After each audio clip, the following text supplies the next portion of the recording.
loves you. Truly, the real you loves you. Truly, the real you loves you. Truly, the real you loves you. Truly.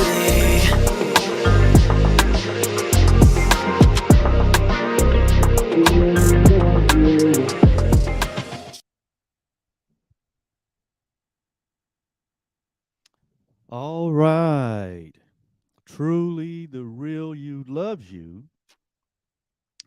because the real you is love. Good morning, everyone. Good afternoon. May I say good evening also if you're watching this in the evening time.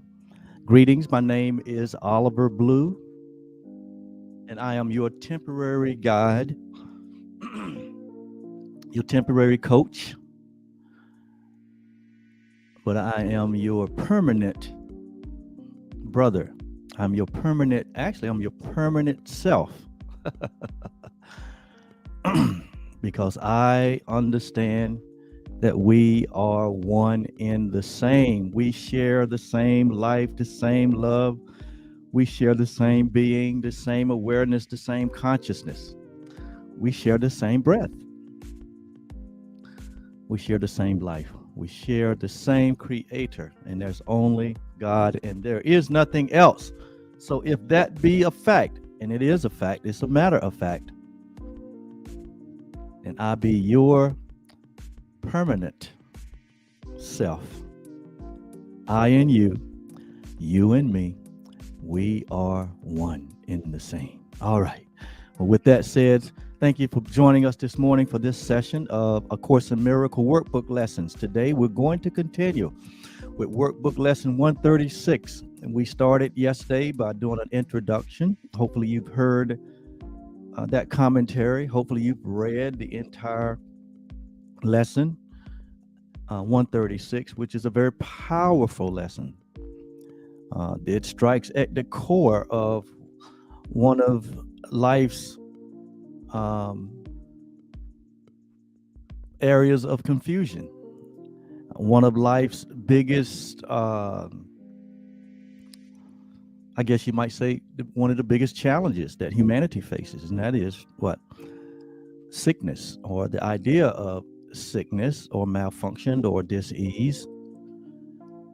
And we know that it's one of the largest industries in the entire world, where this whole medical community has been developed and grown out of a need to address um, the need for wellness among humanity. And so we're looking at it today from a Course in Miracles point of view. And before I go there, I'd like to acknowledge the fact that these workbook lessons are being sponsored by Truly Foundation. Yes, Truly Foundation is a nonprofit organization that was created and founded by my wife and myself for the sole purpose of what I'm doing here this morning, and that is what? Sharing advanced spirituality for the purpose of helping to wake humanity up, to expand humanity's consciousness to the truth that is true always, and to bring about such an awareness of our reality that we begin to what? Function as the light of the world, which is our purpose for being here. We begin to, through the practice of forgiveness, release all illusions that we have given credence to, where it concerns us, where it concerneth others,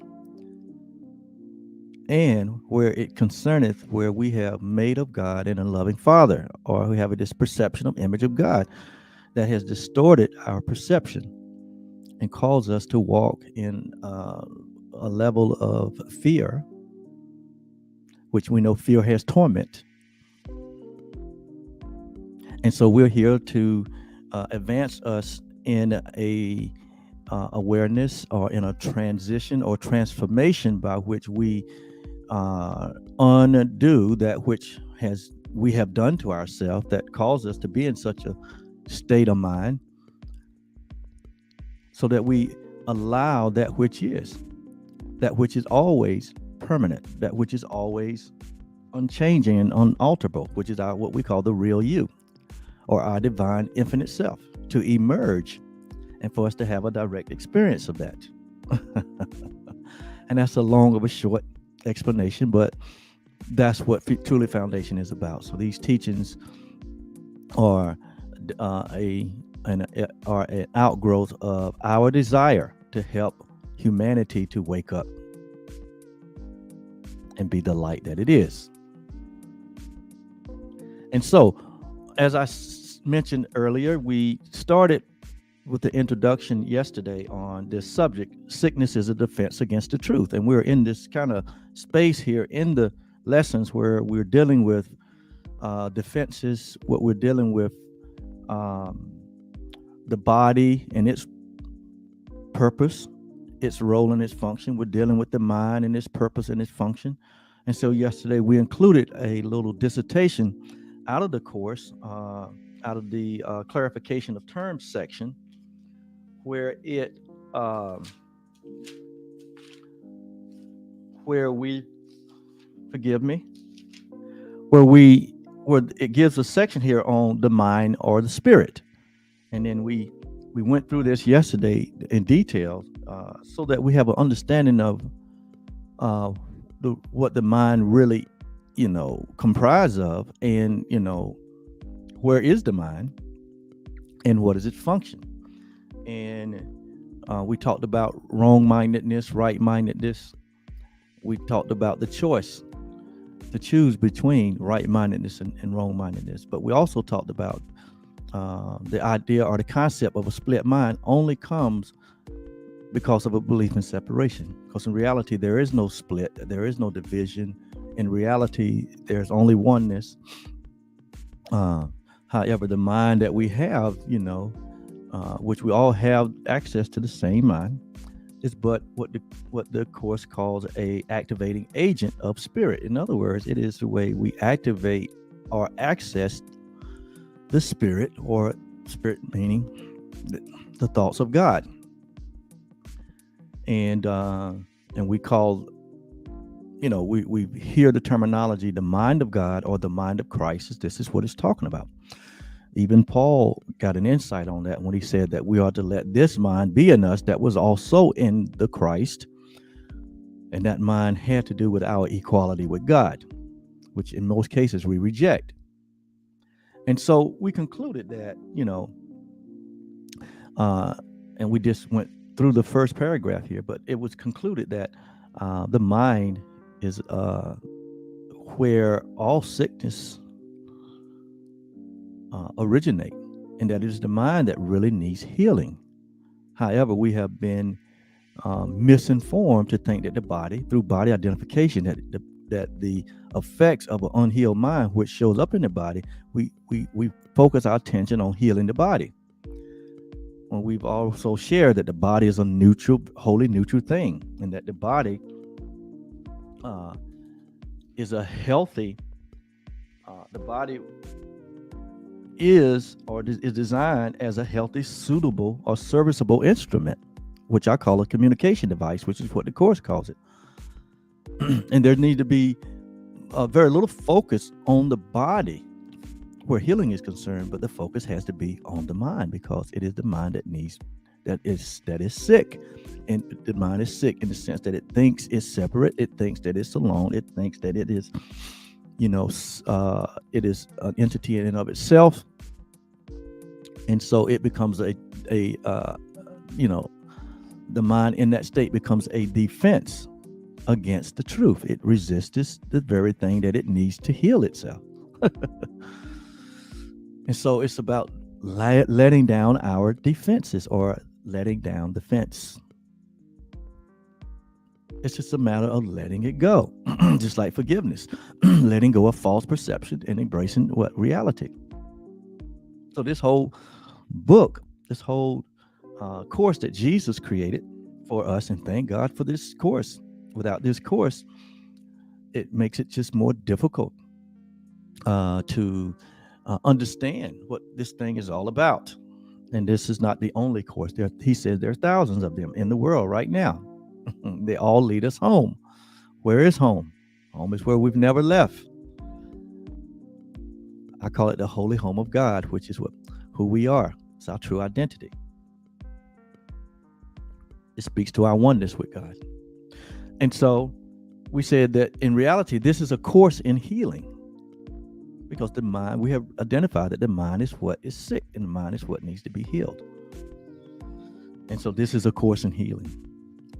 And that the mind is the cause, and that the body shows up the effect of a mind that is unrenewed, or a mind that is sick, or a mind that is thinking wrongly, okay, that needs to be corrected. So the mind is in error. The mind is not in sin. The mind is in error. And errors can be what? Corrected. We've already identified and established the fact that sin does not exist. That is a man-made concept to keep us further in defense against the truth. And we also said on yesterday that sickness is a fence, or a defense, or a block to the awareness that love is always present. And what is the love that is always present? That is our true identity. We are love's presence. And so just some things that we shared yesterday. And we started out by saying that no one can really heal unless they understand the purpose sickness seems to serve. So there needs to be an understanding. In the book of Proverbs, the writer says what? In all you're getting, get what? Understanding. Get understanding. Why? Because it is through understanding. It says that even the world was formed. It is through understanding. It is through understanding that we're able to create. It is through misunderstanding that we get to create wrongly, but it is through understanding we get to create correctly. So it says that it is through the understanding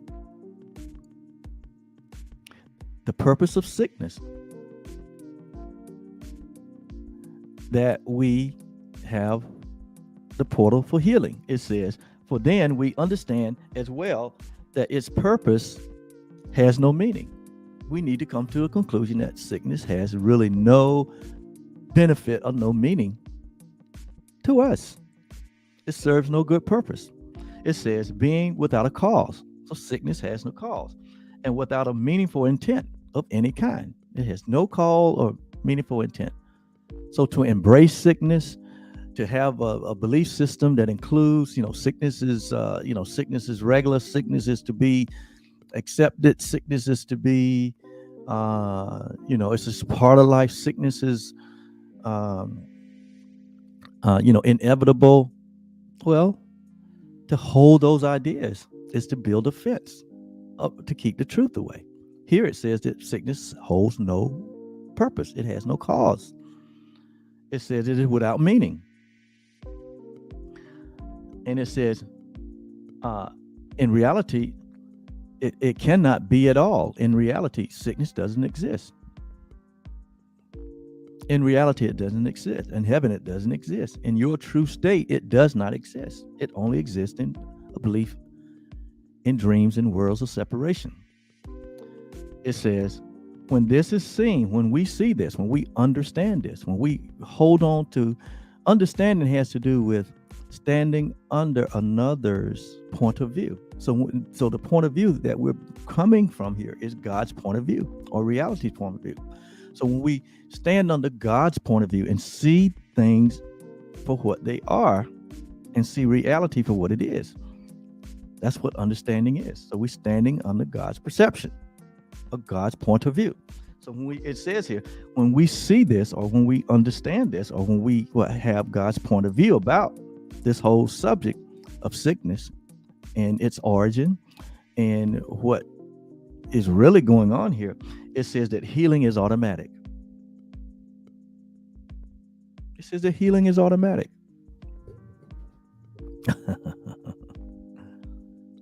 Because in reality, there is no sickness.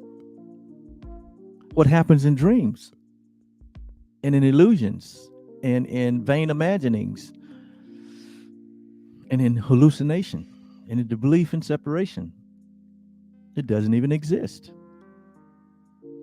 And that's where the so-called sickness is made normal or made real. But in reality, it does not exist.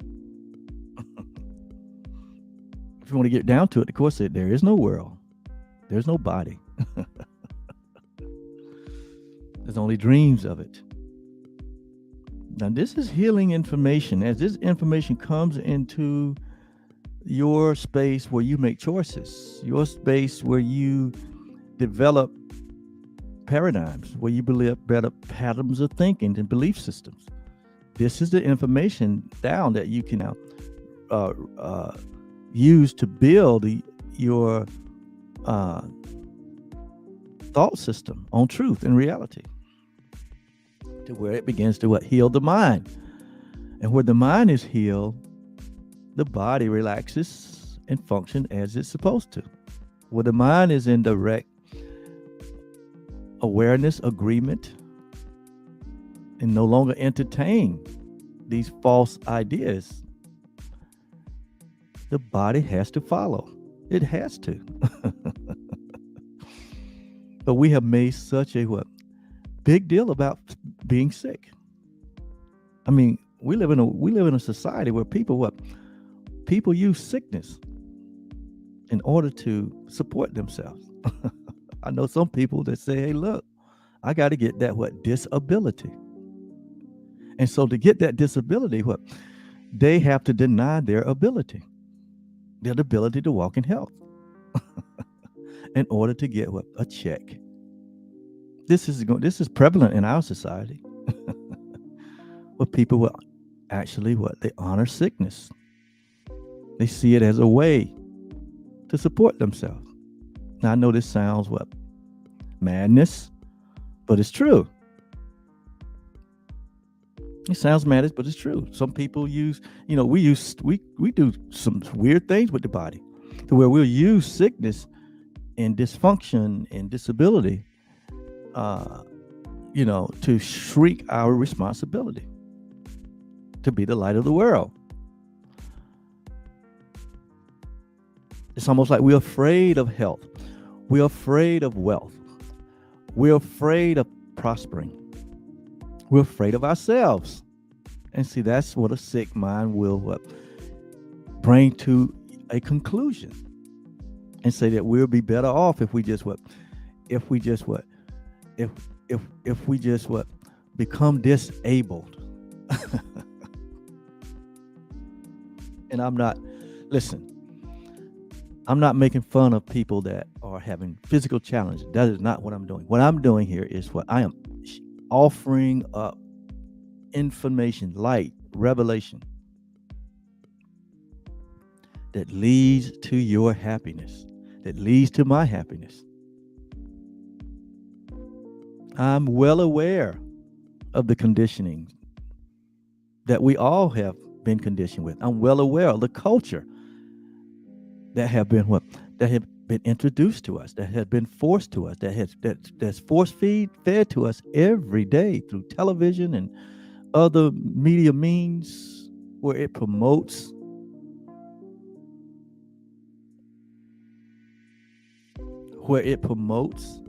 the idea that sickness is normal, and that we just but there's a pill for this, there's a pill for that, there's a therapy for this and a therapy for that, and they're only addressing the effects. They're not addressing the cause. The cause is the mind that is thinking wrongly. And so we are here going through this 365-day lesson in order to bring correction to our way of thinking, the way of perceiving, which influence our influence our decisions, which influence our actions, would ultimately influence our results. And if we're in a state of results that we do not like, the results will remain the same or even worsen unless we make a change, unless there's a transition made or a transformation. It will remain the same. And we are here because we know that there is a better way. I'm here. Truly Foundation is here because we know that there is a better way. Jesus even said it in his own way. He said, I am that way, I am that truth, and I am that life. Notice he said, he wasn't talking about him personally. He was talking about the I am. Well, what is the I am? The I am is our true self. When we embrace the reality of our true self, when we come into the knowledge of the truth, we can have the direct experience of the inheritance that is intrinsic in all of us, which is joy and peace and love and health and well-being and abundance and happiness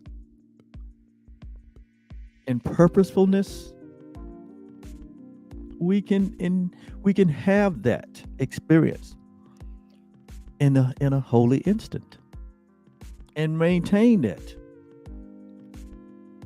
But we have to be willing to allow this truth to come into our minds that believe that they are what? They are split.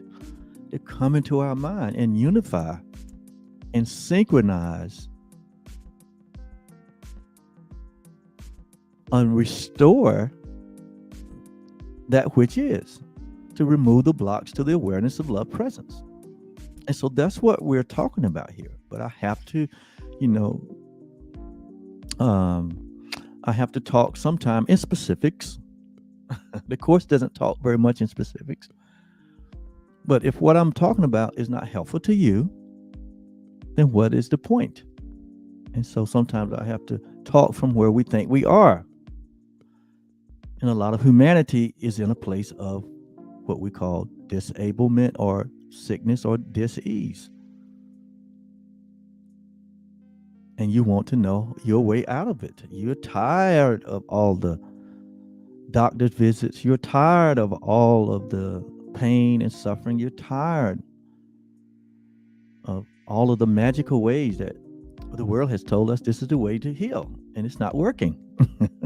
So like we just get caught up in this system and it becomes our lifestyle, and the body gets weaker and weaker, and we get more frustrated and more frustrated, as though life has no value, as though how did I end up like this?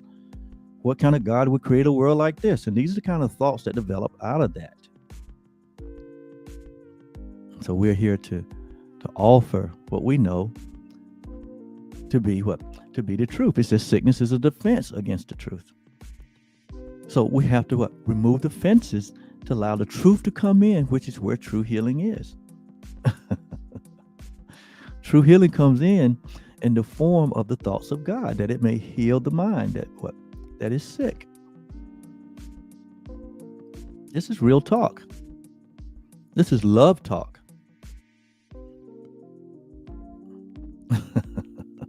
And I hope this is helping you. I believe that it's helping you. And I'm not against, like I said on yesterday, I'm not against medicine or those things that we have come up with, man-made ways of helping to reduce suffering and pain. And I'm not against that, but I'm saying there is a better way. There is a way whereby which, if where we begin to embrace the truth. First, the truth has to be spoken. How will they know without a preacher or teacher? How will he go unless he be sent? And so, Truly Foundation have been sent to you, those who are listening, to bring the what? Good news of the what? Of the reality of who you are, which includes what? Which includes what? A life of abundance. Jesus said, I come that you may have this. Or I came to make you aware that you already have this. I came that you may have life and have it what? More abundantly. So what does abundant life look like? What does abundant life look like? Well, just look at his life. Nowhere do we hear where he dealt with what? Bodily dysfunctions or disease or ailments. Why? Because his mind was completely whole and healed. That's the way it happens. And that's the way it will happen for any human being. Jesus is our example. So his life was what? Was the abundant life. He never struggled. He never doubted. I mean, he knew who he was. He was like the what? Lily of the field. He was like, he was like the animals. He didn't worry about where his provision was coming from. He didn't worry about anything. He knew his Father and him was one, and that all was what? All was taken care of. So his complete trust was in the Father or the Creator. He didn't have any, he had no trust in the religious system, the political system, the cultural. He put no credence in that. And all the people that came to him with problems out of those communities. Most of the people that came to him that was lame and blind and sick and oppressed and was depressed, most of them came out of the religious community. These were Jews. These were people that were following all the laws. But they wasn't experiencing life abundantly. Even some of the political figures of his time came to him, wanting understanding.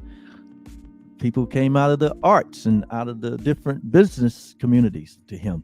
They wanted to understand about money and about, life and health and their children and eternal life. And he had an answer for them all. He was the example. And he lived in the same environment as they did. Yet what? Yet without any belief in the illusions that they believed in.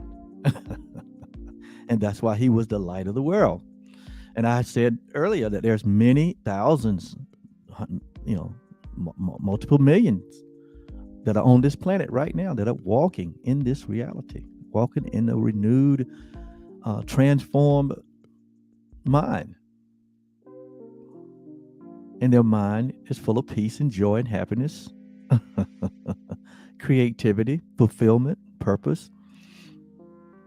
Their bodies is providing them with a healthy, serviceable, is serving them as a healthy, serviceable instrument that they only use to communicate their purpose in the world, and that is to be the light of the world.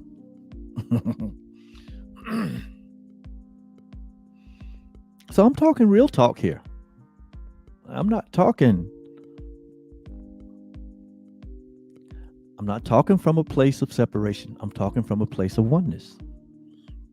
This is heavenly talk. It's a real talk. And so it says, when this is seen, healing is automatic. Now, why would we not want to gravitate to an idea that healing becomes automatic when we understand it's what? Absolute meaninglessness. It's absolute intent to keep us separate from the truth. Why would we not gravitate to this? It says it dispels this meaningless illusion. What does? Understanding. It dispels this meaningless illusion by the same way that carries all illusions to the truth. See, the whole idea here in this course is that we're bringing our illusions to the truth. and the truth dispels the illusion. What is the truth? It is every thought of God. What is the illusion? Every dream we have made up, every idea that has come from the belief in separation. It's all an illusion. So we bring that illusion to the truth. You cannot you cannot correct an illusion with an illusion. You cannot heal an illusion with an illusion. You can only bring the illusion to the truth and lay it at the feet of the truth so that it may be dispelled. And that's what transformation is all about. Be not conformed to the illusions of this world, but be ye what? Transformed by bringing the illusions to the truth. It's called the renewing of the mind. And so it says, and merely leave them there to disappear. Healing is automatic when the illusions disappear. When the old thought patterns, the old paradigms, the old wives' tales, all of that which culture has taught us, that is antithetical. Antithetical is not a big word. Antithetical means, it just only means it's anti or against that which is true. So all that which is anti-truth, we just lay it at the feet of truth and let it disappear. It's just that simple. Don't cost you a dime. You don't have to go make thousands of appointments. You don't have to go and go give penance to a priest. You don't have to take your resources and give them to someone to find a way to get favor, whatever, all of the tricks of the trades that we use to try, all the magical ways that we use to try to find some peace in this life. You don't have to do any of that. All you have to do is be open and willing to allow the truth of your reality to be made manifest in your thinking so that it can heal the mind that thought it all up, that dreamed it all up. It's just that simple. Life is so simple. God is so simple. Who you are is so simple. It's not complicated or complex like the world is. That is offense. The complication, complexity is offense or a defense against the truth. When you wake up in the morning, why you think there are billions of choices, billions of paths, billions of opportunities? It's complex. And the mind goes to work immediately when you wake up. Plug it into the world that is complex.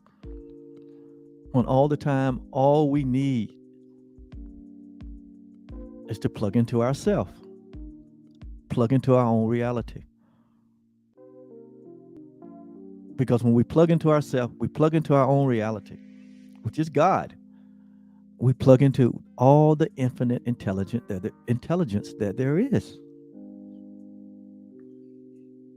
And so we can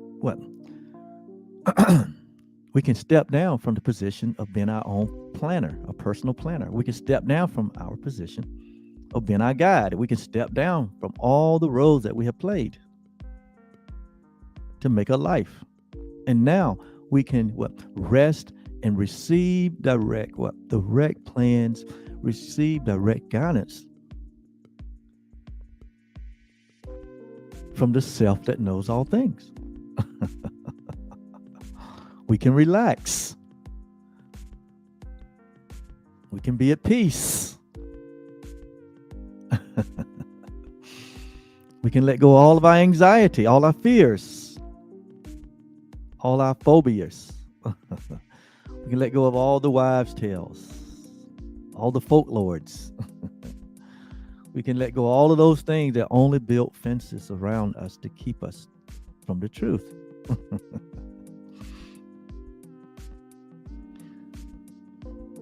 So I'm just going to bring out a few major points here. It's just a lot here in this 136. And I encourage you to read Workbook Lesson 136 for yourself.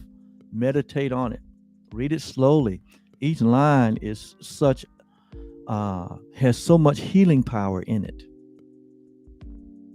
Each one of these points that it brings out within this workbook lesson, it has healing. It's a healing agent.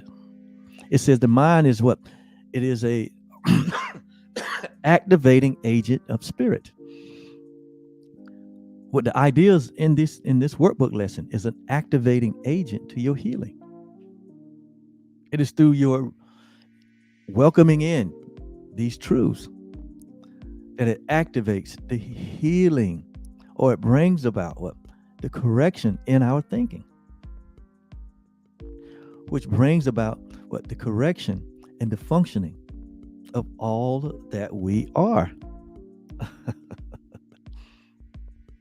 And so it says here that sickness is not an accident. Notice now, it says sickness is not an accident. Wow. It says, like all defenses, sickness being one, like unforgiveness is a defense. It's a defense against the truth. When we don't forgive, we build a fence.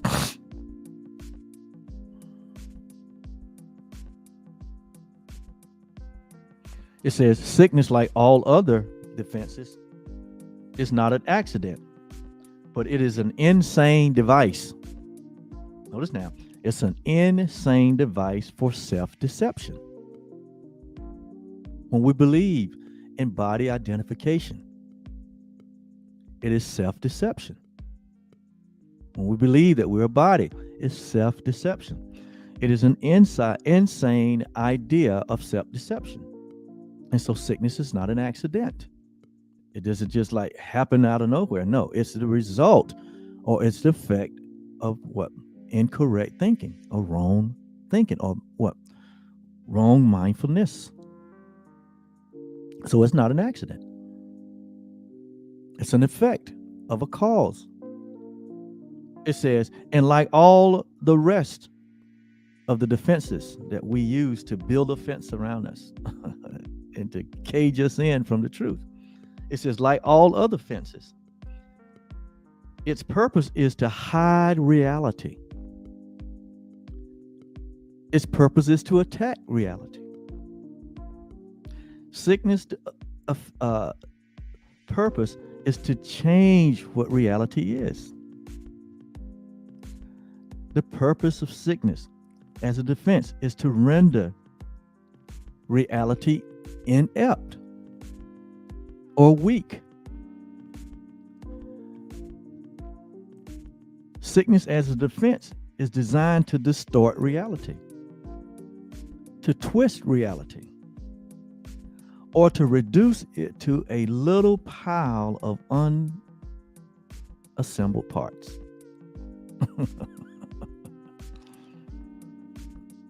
To reduce reality to what?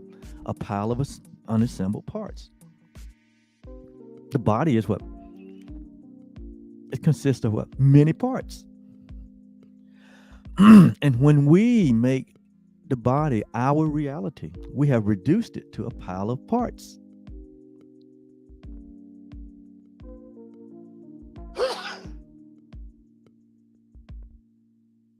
Excuse me.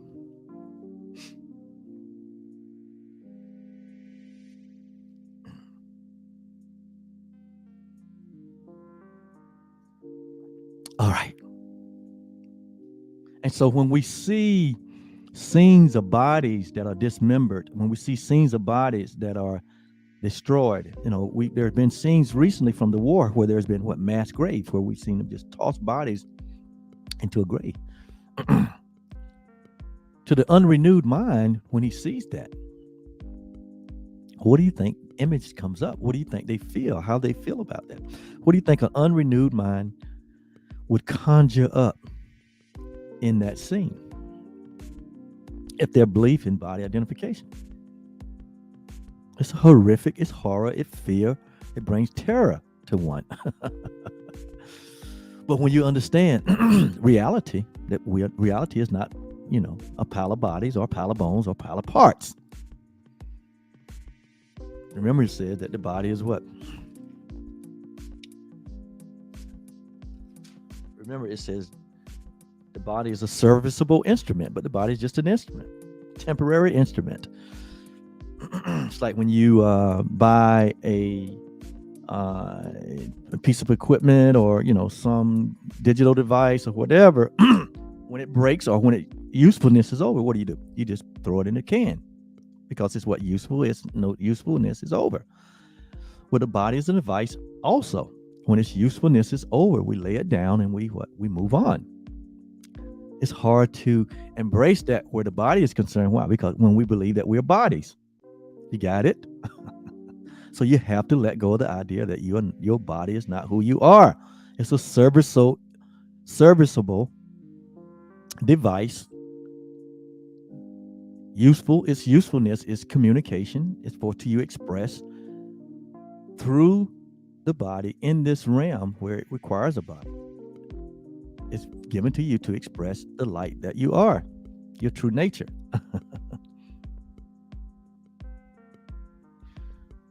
It says, the aim of all defenses, the aim that for everything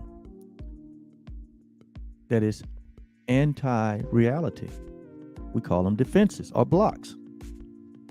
When we build these blocks, when we build these fortresses around our lives, around our countries, around our homes, we build these defenses.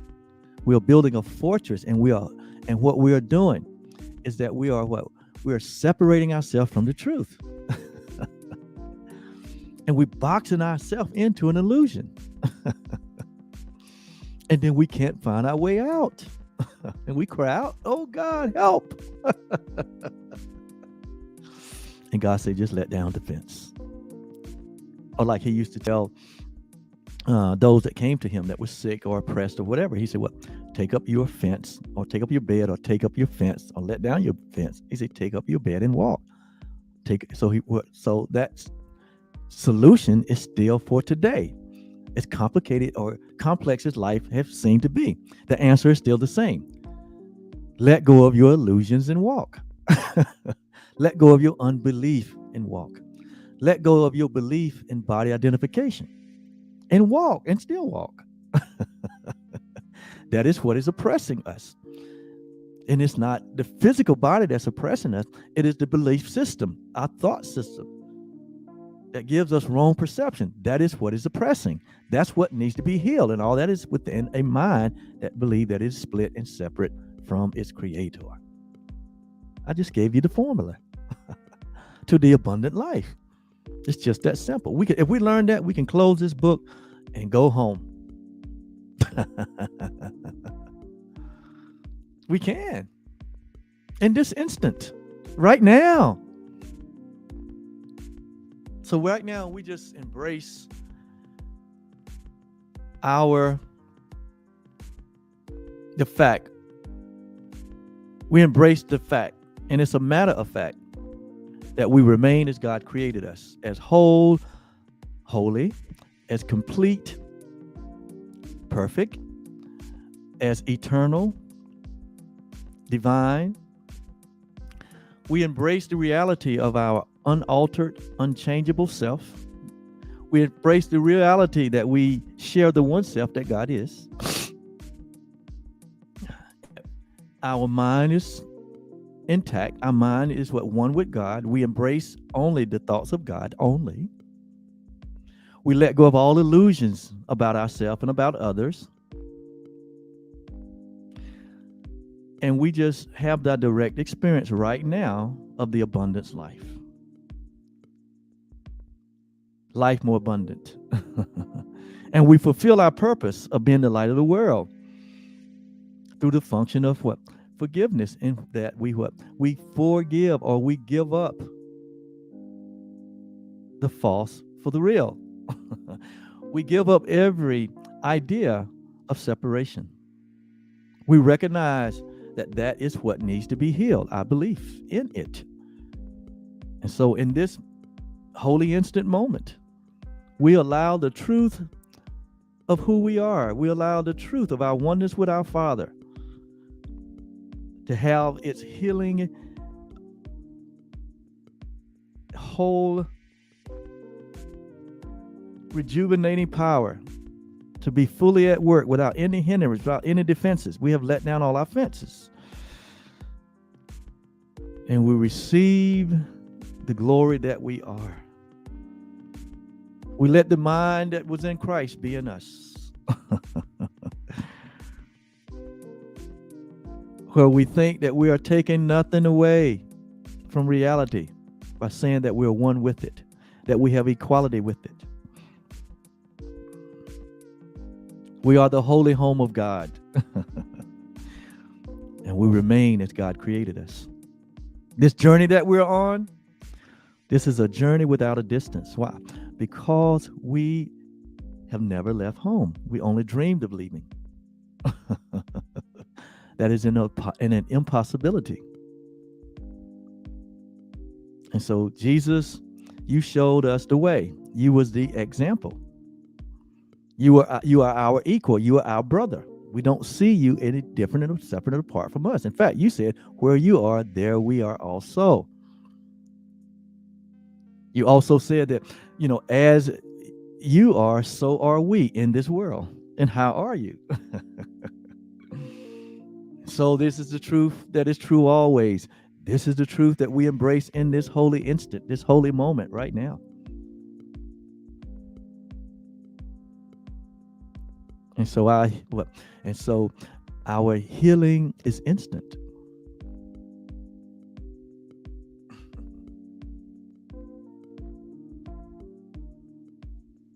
Our healing is automatic.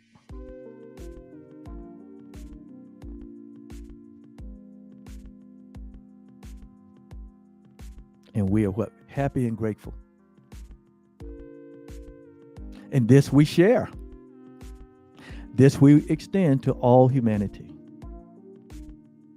Because it belongs to all humanity.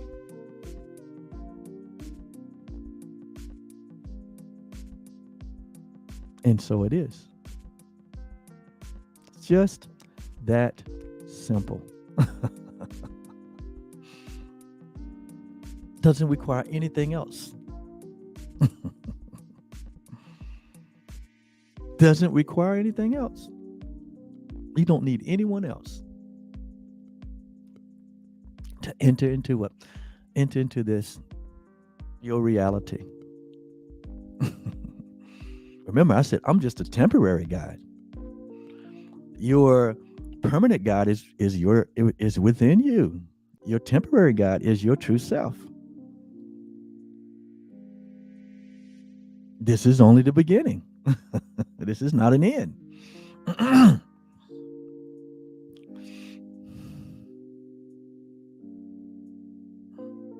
I say namaste. And so,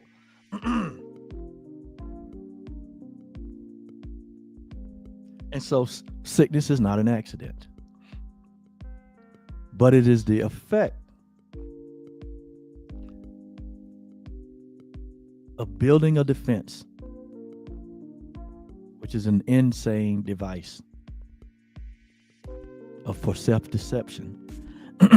That's purpose is to hide your reality, to attack it, to change it, to render it inept, to distort it, to twist it, to reduce it to a little pile of parts.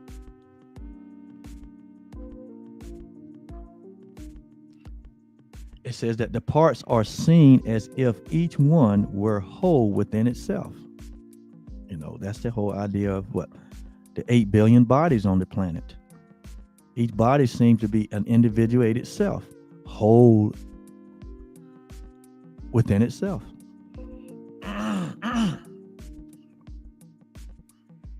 When we see through the eyes of the ego, what we see is 8 billion bodies. But when we see through the eyes of oneness, when we see through the understanding of God, we see the one self that we all share. The eye becomes single. That's what Jesus meant. When the eye is single, when you have the understanding of God, when you have the understanding of oneness, when the eye is, and if the body is full of light, what do you think light represents? Wholeness, well being, a healthy, serviceable device. The body is so happy that it only has to function according to its purpose.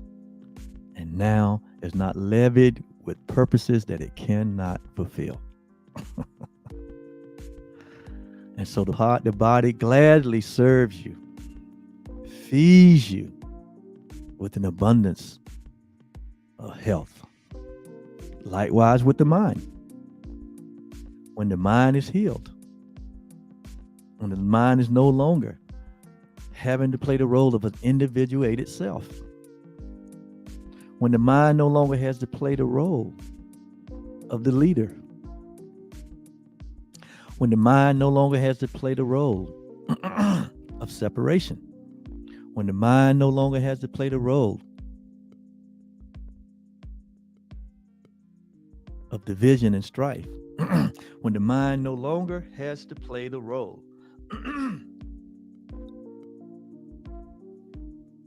of attack thoughts, holding attack thoughts, when the mind no longer have to play the role of being the judge, the jury, and the executioner, when the mind no longer has to play the role of judgment, when the mind no longer has to play the role of your personal planner, as being the planner of your life, planning against uncertainties that might come. When the mind no longer have to fulfill those roles that it was not intended to, it will gladly and wholeheartedly serve you as a what? As a grand servant. The mind will become the altar in which what? All that which is true has a landing place in your heart, in your mind, to receive of the abundance of grace. Wow. To receive of the gift of all the gifts of God. To align itself with the loveliness that you are. To align with the beauty that you are. To become the express the express image of its reality.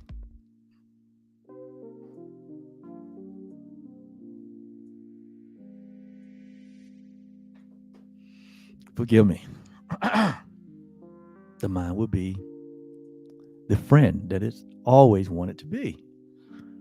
No longer housing fear, no longer housing anxiety, no longer being sick, no longer attacking the body.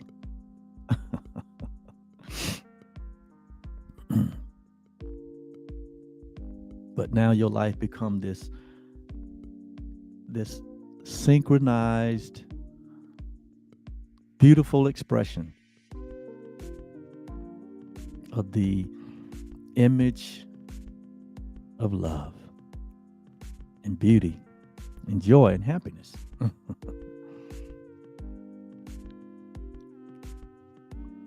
And God makes the final step to where you come to know yourself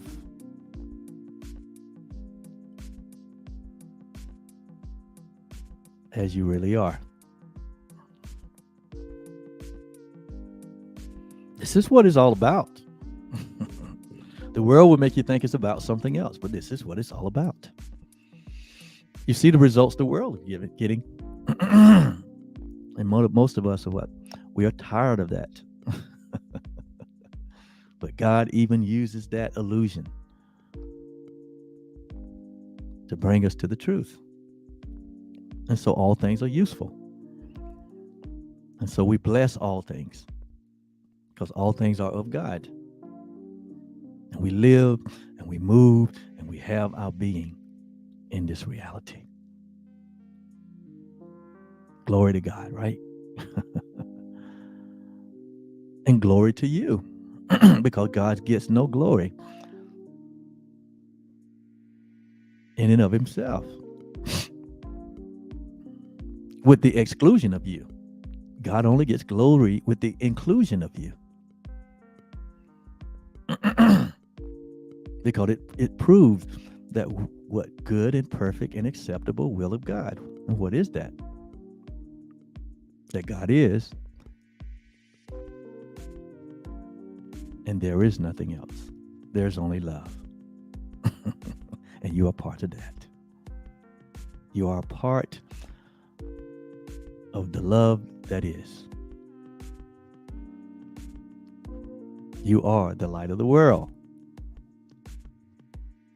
And then it goes on to say that defenses are not unintentional, but they are intentional. Nor are they made without awareness. That we're aware of what we're doing. But then we seem to forget what we did by building defenses. It says, who but yourself evaluates a threat, decides escape is necessary, and set up a series of fences or defenses to reduce the threat that has been judged as real. We make the threat real. So we create the threat, evaluate it, create it, set up a system of defenses to reduce the threat, and we make it real. That's what we do. And then we say, well, we say that. So we say that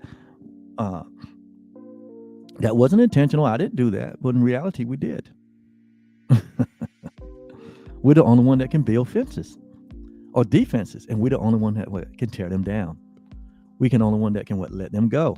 We're the only one that can undo them because we created them. And these fences, again, are designed to what? Keep you from the truth. It says, all this cannot be done unconsciously. We do it consciously. But afterwards, our plans require that we must forget what we did. It's called forgetfulness. Like we forgot our true self. The belief in separation is no more than forgetting who we are. And we did that. And we don't know that we did it. Or we say we don't know that we did it. Well, I'm here to tell you. According to the Course, according to Jesus, that we did it to ourselves. We forgot who we were. So we build a fence. Adam and Eve forgot who they were in the garden. So they built the fence. They covered themselves with what? Fig leaf. They saw themselves naked. They saw themselves what? Totally different than what they was created. They forgot who they were. God came to the garden and said, Adam, where are you? He said, I was afraid. See, he forgot who he was. And the forgetting came as a result of what? Taking our focus from reality to an illusion. And then we're born into a world that is designed to keep us focused on the illusion and not on our reality.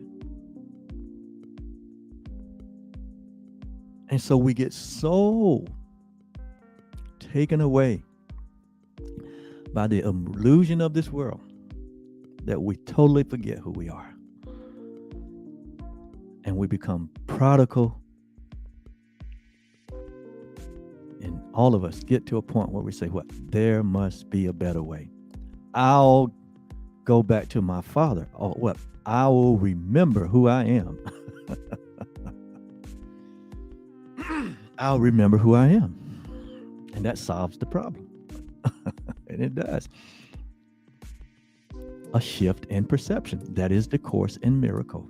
That's what the miracle is. Just a change in mind, a change of heart. That's all it takes.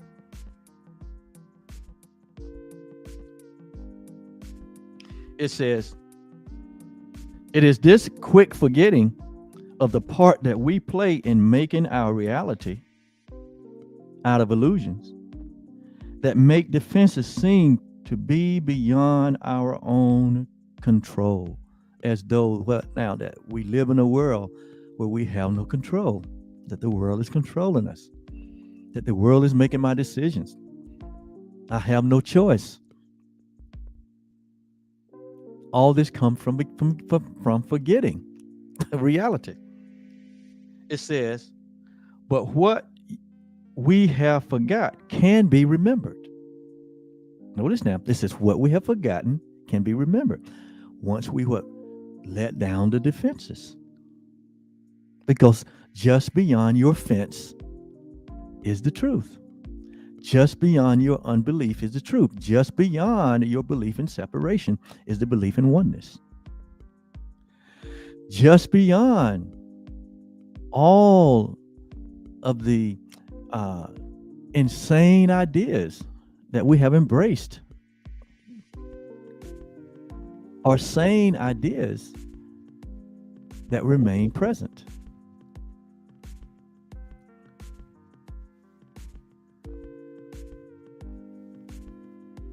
It says it can be remembered given willingness to reconcile or reconsider the decision, which is doubly shielded by oblivion. It's doubly shielded by the illusion. Doubly shielded. So we double defenses. We double shield the truth from our awareness through defenses.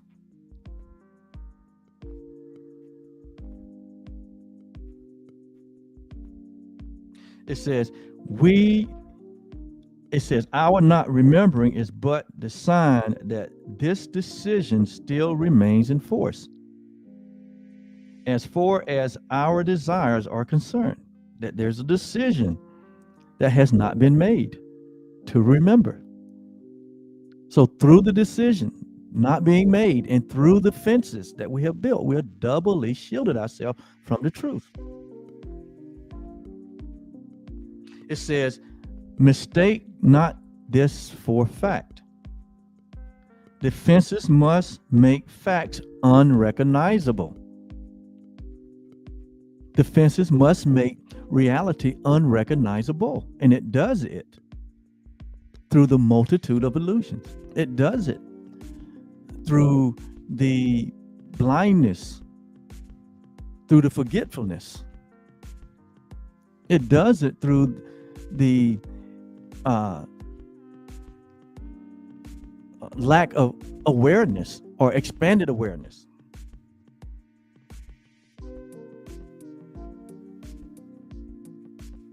It says this is the aim of defenses, and this is what they do. So sickness is what a defense against the truth. And we're not talking here about the sickness of the body. We're talking about the sickness of the mind. Because remember, the body is neutral. And so we set up defenses against our true identity, which is the truth.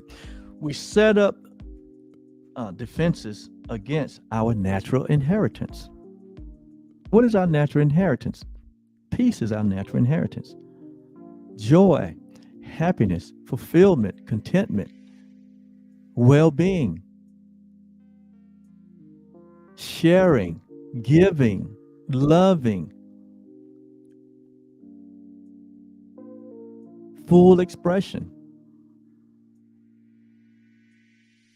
All these is our natural inheritance. It says, but we set up defenses against them. And ultimately, what we're setting up of defense is against the truth, against our reality.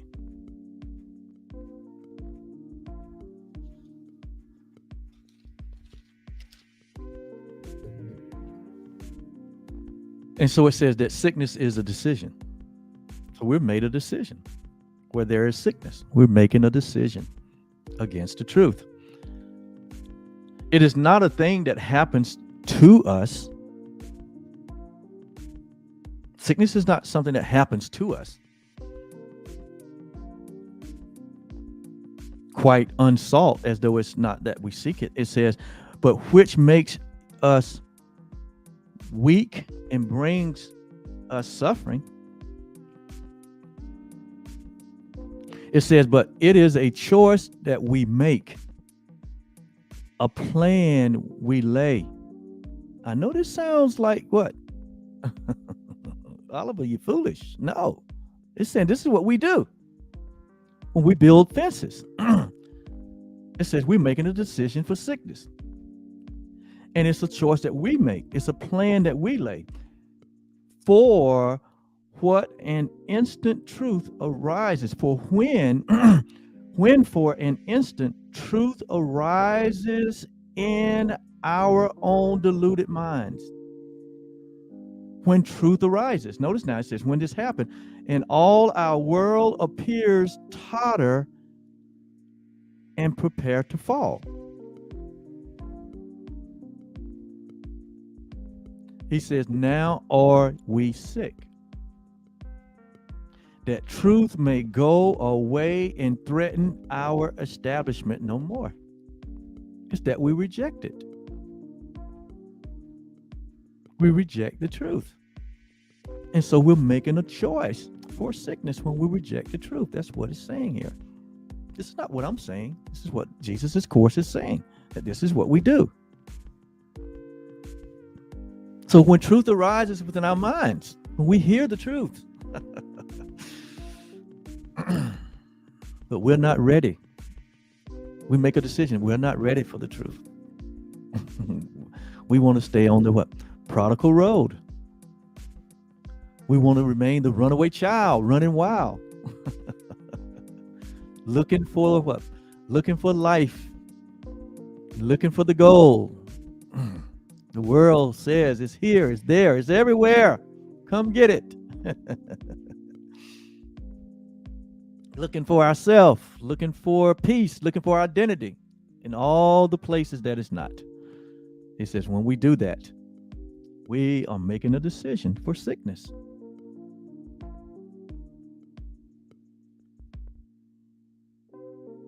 And so it says the truth seems to go away and never to threaten us, our establishment anymore. It's like we reject the truth or we ignore it. It says, how do you think that sickness could succeed in shielding us from the truth? How do you think that sickness can actually succeed, offenses can succeed from shielding us from the truth? Because it proves, and this is why we think it can happen. He said, because it proves that the body is not separate from you. So if the body gets sick, if the body gets physically sick or malfunctions, then to you, it proves that the body and you are the same. That's the insane thought that we hold. And say that what? And say that what? We have successfully withheld truth from us. It says that, it says, because it proves the body is not separate from you, and so you must be separate from the truth. So it's almost like we're trying to prove our separation from reality in this body by taking on body identification. It says we suffer pain because the body does. It says, and in this pain that we suffer, are we made one with it? So we become one with the pain that seemingly is in the body. And so we totally identify our identification with this body and the pain and the anguish and thinking that all of this is happening in the body when in fact it's all happening in our minds. It says, we suffer pain because the body does. And in this pain are we made one with it. So, what do we conclude in that? We conclude that our true identity is preserved as a body. And the strange and haunting thought that we might be something beyond this little pile of dust is silenced and is still. We reject our divine self. We make a choice. We make a decision to reject our divine self, our eternal self, our God self. We reject that to hold on to the illusion of body identity. That is what the defense is. That is what defense is. And it says that what? To hold on to something that is little more than a pile of dust, silenced and still. Talking about the body. For see, this dust can make you suffer. It can twist your limbs and stop your heart and command you to die and cease to be. And that is the thought we hold, the insane we thought, the mortal thought we hold that frightens us out of our wits. Only because we have what? We have decided to reject the truth. Now, as I say all this, the truth remains the same. Reality remains the same. And even you and your reality remains unchanged. This is the dream that you're having. And it's a nightmare. And death becomes the major what? Fear that we look upon. That's why it's such a great fear of death. Because we're dreaming of a body identification. And we have built a defense against the truth. We have done it. But the good news is what? We can undo it in a holy instant. Like they say, in a New York minute or a New York second. How do you think that sickness can succeed? And this is how we believe that it succeeds. It says, this is the body stronger than the truth. We make the body what? Stronger than reality, which acts that you live but cannot overcome your choice to die. And so the body is more powerful than everlasting life. Heaven more frail than hell, and God's design for salvation of his creation opposed by the decision stronger than God's own will. It's almost like another will is being done. It says, for his son is dust, and the Father is incomplete. In other words, we have made of God a lie. And the chaos sits in triumph on reality's throne. It says, such is our planning for our own defense. This is what the mind does when its belief is split. Such is our own planning. Such is our own hopelessness. Such is our own movie that we're making. And all the while, reality has not flinched. Love has not blinked. God has not changed. And neither have us. We're only having what?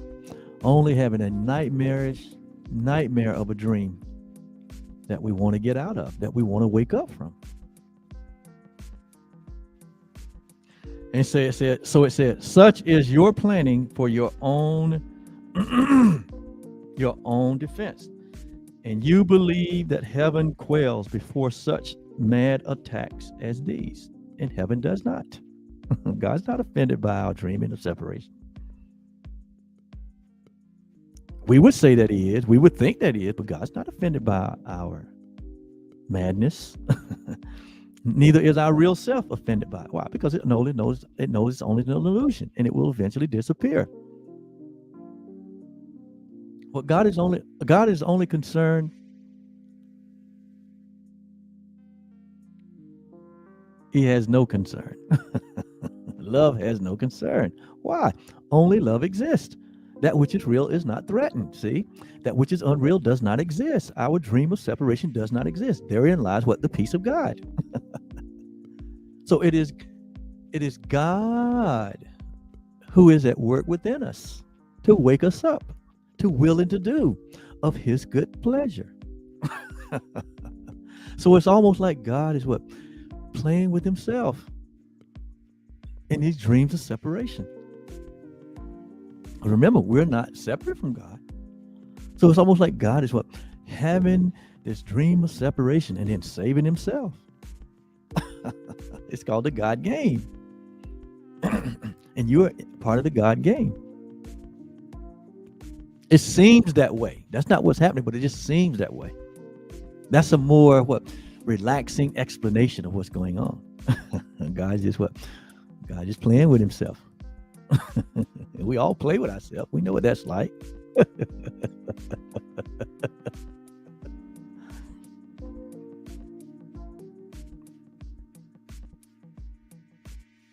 It says, so with God made blind by our illusions, truth turns into lies, and all the universe made slave to laws which our defenses would impose on it. Notice now. Yet who believes illusions but the one who made them up? Who believe all this? We got a world that believes all this. Why? Because the world made it up. Collectively. So now we're coming to you personally and calling you out of what? Out of the dream. Calling you to dispel the delusions. Calling you to bring all your illusions to the truth and lay them at the feet of truth so that they may disappear. So who believes illusions but the one who made them up? Who else can see them and react to them as if they were the truth but the one who made them up? It says, God knows not of your plans to change his will. See? God knows nothing at all about this. When you are laying in your bed at night and you are dreaming, when you're having nightmares, your true self knows nothing about that. You're falling asleep. Your real self knows nothing about that. So it doesn't, and we wake up sometime and, we believing that the dream is true. Well, that means that what? You're making an illusion out of it. You're making an idol out of a dream, something that is not real. But when you wake up, you say, oh, it's just a dream, and you go on about your business, right? Well, God is the same way. He's not moved one iota about our belief in separation. So he has no knowledge that we can change his will. It says, the universe remains unheeding. In other words, the universe don't even heed to our plans. Our foolish plan. It says the universe remains unheeding of the law by which we thought to govern it. The universe doesn't operate by the laws we make. The universe operates by the law that it is. Even the universe doesn't even take heed. It says, and heaven has not bowed to hell. nor life to death. You can but choose to think you die. You can but choose to think that you die or that other people die. But no one dies. There is no death. When the body has completed its usefulness and it's laid down to rest, that is not death. That is what? That is a usable device, a serviceable device that has what? It's used its service. And it's done. It's done its job. You lay it down. That's not death. But we call it death because we believe that we're the body. And so we go to funerals. And you know what we do.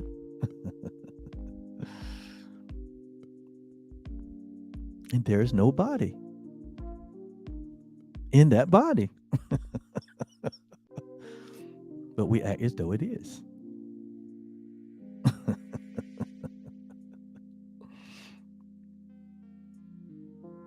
It says, we can but choose to think that we die or suffer sickness or distort the truth in any way. We can think this. This is what a separated mind does. It thinks this. It says, what is created is apart from all of this. What God created remains as it is, apart from all these illusions. Illusions have not touched heaven. Illusion has not changed or altered your reality. This is all separate and apart from reality. And so, defenses are plans to defeat what cannot be attacked, what it cannot be threatened. That is your reality. Defenses are plans to defeat what cannot be attacked. What is unalterable cannot change. What cannot be threatened is real. What is unalterable, what is changeless, cannot be changed. And what is wholly sinless cannot sin. And what is that? That is the simple truth of your reality. That you can't be threatened, you can't be attacked, you can't be defeated, you can't be altered, you can't be changed, and you are wholly sinless. And you cannot sin.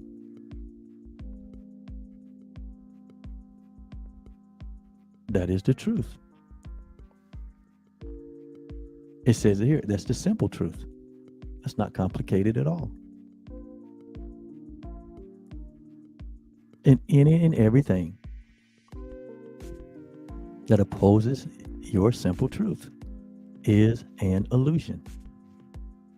And it can have no effect unless you believe in it. And so today, we withdraw our endorsement of every illusion that we have ever given credence to. And we turn it to the truth that is true always. That we remain as God created us. And that we share the same life that God is. There is no separation. There's only the one. And you are that one. I'm going to stop right there. And we're going to have to, what? We're going to have to finish this subject on tomorrow.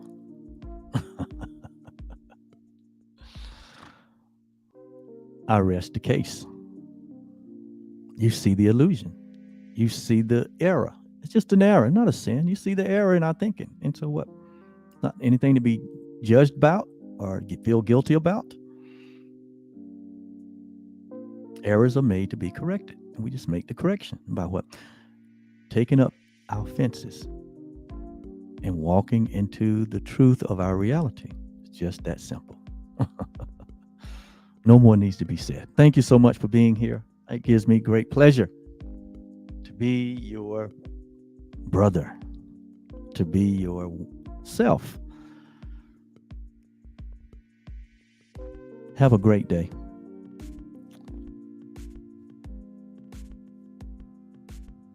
Bye bye.